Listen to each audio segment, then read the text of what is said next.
The global police cooperation organization Interpol has elected a new president, South Korea's Jong Yang. But before the vote, a Russian official was widely tipped to get the job, which didn't sit well with people in Washington. Let's find out why that was with RT's Maria Finosh, who joins me in the studio. Good to see you again, Maria. This is usually, correct me if I'm wrong, but it's usually a standard procedure, is it not, that gets little attention? So why this time around there seemed to be the opposite regarding the Russian nominee?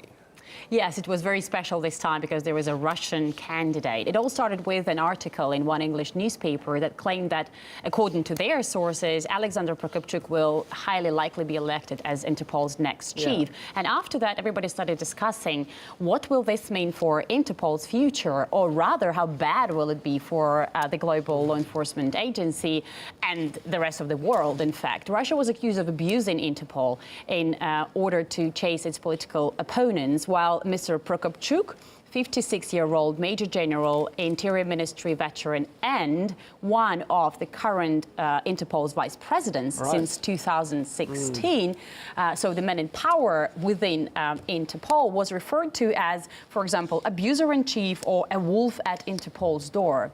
A group of U.S. senators, both Republicans and Democrats, with strongly anti-Russia views, went as far as publishing an open letter to Donald Trump's administration, urging to use all the power to make sure the Russian is not elected, which they described would be like putting a fox in charge of a hen house. And Russian president spokesperson saw it as meddling, obviously. Let's take a listen. There is probably some kind of meddling in the electoral process in an election to an international organization. How else can it be seen? This is a clear manifestation of meddling. So here we have really another wave of anti-Russia accusations. What's brought that about this time?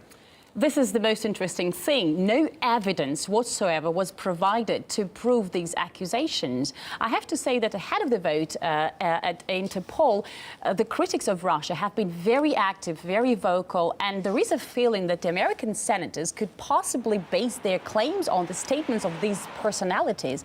The loudest of them were Mr. Khodorkovsky, exiled Russian businessman, and Mr. Browder, UK businessman. Let's take a listen.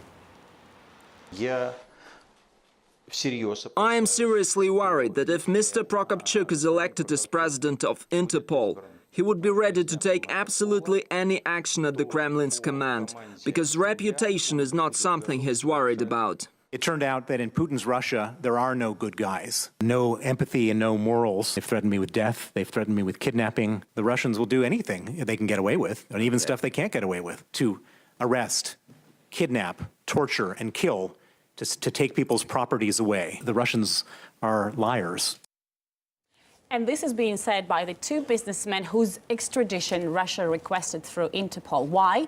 William Browder, he was charged here in Russia in absentia for 9 years in prison for tax fraud. And he's currently accused of creating a transnational criminal network in order to launder money, large-scale embezzlement, and could possibly be behind the murder of his associates. Or Mikhail Khodorkovsky, the next businessman, charged over involvement in murder and spent a total of 10 years in prison on charges of tax evasion and embezzlement. So these cases could hardly be described as politically motivated, as critics of Russia say. But even if we don't talk about these controversial figures, controversial cases, we can remember that Russia, for example, requested the extradition of who Russia believed were Chechen terrorists, and in fact was denied. So I can say that the accusations that Russia is abusing Interpol for its own purposes to chase its political opponents have